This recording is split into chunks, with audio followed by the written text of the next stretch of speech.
Hi there, Philip. Great for you to join us. Before you, we just had two more guests, an investment banker and a foreign editor with very, very opposite views re whether China is a security threat. Your views on this? Oh, hi, like, great to be on the program. I think that China is definitely a strategic challenge to Australia, but I don't believe it's a direct threat to our security. So that's kind of a high-level view.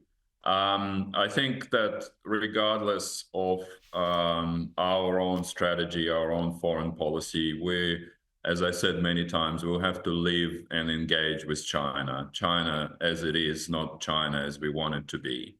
And that's what I think Prime Minister Albanese is doing this week in China. But some of the critics in Australia would say that he's being a sellout, almost brown-nosing China in some ways. What do you make of that sort of view? I don't think he's brown-nosing. I think what he is doing is essentially a messaging or reinforcement of this messaging that Australia is searching for the self-reliance and resilience in its foreign policy and economy. And if you look at what he's done, leading to the visit and at the visit itself, so.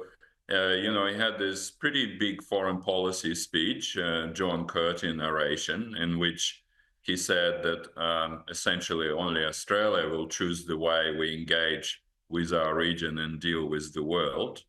At the same time as his visit is unfolding in China, we have one of the biggest military exercises, Talisman Sabre, going on in Queensland.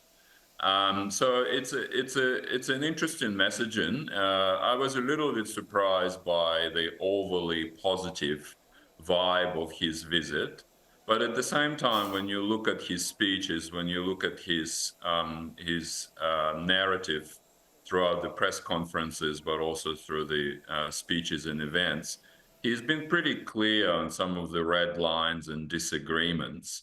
And of course, hopefully we will know a little bit more of how these disagreements and red lines will be raised during his meeting with Chinese leaders in Beijing. But so it's a very balancing act. I guess, I was, as you mentioned, was a little surprised by maybe an overly positive narrative. But then again, this is a diplomatic theatrics, and I think this is part of Australian strategy to make sure that the visit goes well and that our relationship with China is stable. Now, of course, China loves theatrics. It loves scripted meetings. So I guess from the commentary out of the Prime Minister so far, we get the sense that Port of Darwin won't be mentioned. Do you think that's the case?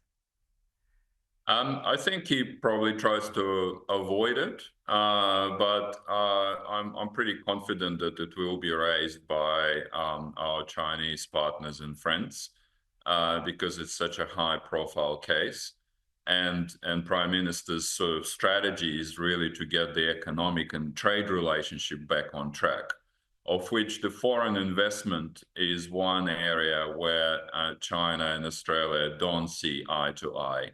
Australia has been very cautious about Chinese investment, especially in critical infrastructure like ports, while China is very interested in Australian assets from mining to infrastructure to transport. So even though Prime Minister may not raise it, but I think that the Chinese colleagues will, and that will be one of those disagreements that I think will be hard to manage, but it will be very hard for Prime Minister Albanese to walk back from it because it's an election commitment now. One scenario that a Chinese ex-state media writer or editor had floated is that Australia lets China keep Port of Darwin, but then gets something in return. How likely is that, do you think? I think it's possible that there could be some kind of trade-off. I think the reality of this is that Australia has been pretty clear that it will be problematic for Chinese investment to be, integrated into the critical infrastructure facilities. And so, there may be some trade-offs in terms of the Chinese investment in mining projects, in particular in WA, and that may be what's behind the delegation that Albanese has taken with him. But I don't think it can be a trade-off of one critical infrastructure to another. It will be some other industry. I think that's possible, but we can only guess what that trade-off will be. And finally, just a quick one on the Trump news. I know you're a Russia expert as well. What do you think this ultimatum to Putin will do? I think it will do very little to change President Putin's strategy in Ukraine. I think that the Russian system has already absorbed what the US response and the kind of trajectory of the US policy would be. I think it's very unlikely that it will change much on the front line, especially in the short term. So I think, in some way, even if China gets hit with secondary tariffs, secondary sanctions?